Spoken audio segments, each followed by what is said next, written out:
So this is an ongoing investigation. The analogy of language as a game became popular due to the works of the late Wittgenstein, offering a deeper understanding of how language constitutes meaning or mental content and the necessity of understanding rules as subjective in themselves, the latter according to Kripke's interpretation of the private language paradox found in the work of Wittgenstein.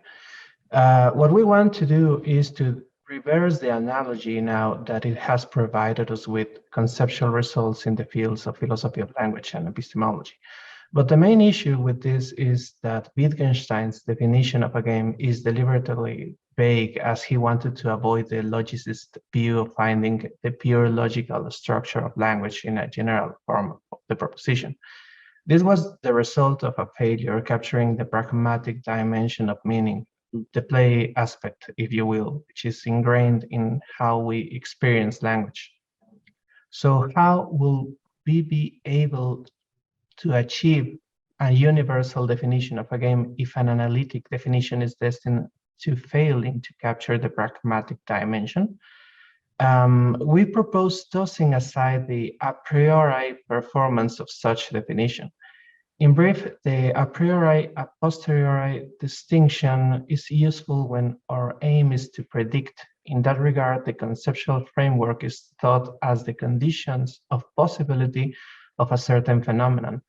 Instead, we propose thinking the deontological structure of a game as immanent.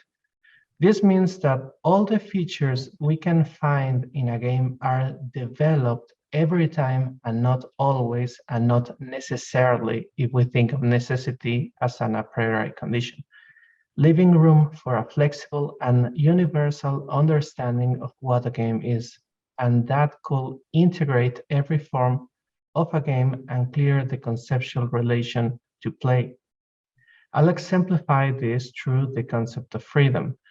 We often try to define agency as a property of the game system understood as a set of rules or as an a priori property of agents.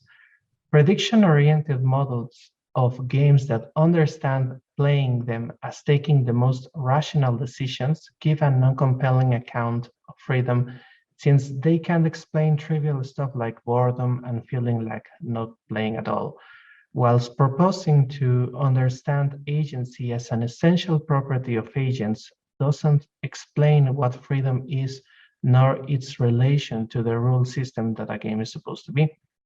An immanent explanation of this relation will show that freedom in a game is not a meaningful term before playing a game. Freedom will be the product of the players following rules or proposing new ones according to the spirit of play, and will cease to make sense once the game is over. Freedom and agency as such will be dependent on both agents and the rule set, and players showing actual freedom in a game will show the game's deontological statute, allowing the game to be understood as a constituent unit of meaning. Ludology then could be understood as a discipline that aims to reflect upon games of every kind, even the most ill-defined, like child's play, and not to be predictive, if by studying games we aim to develop a model of rational decision-making. Thanks, that will be it.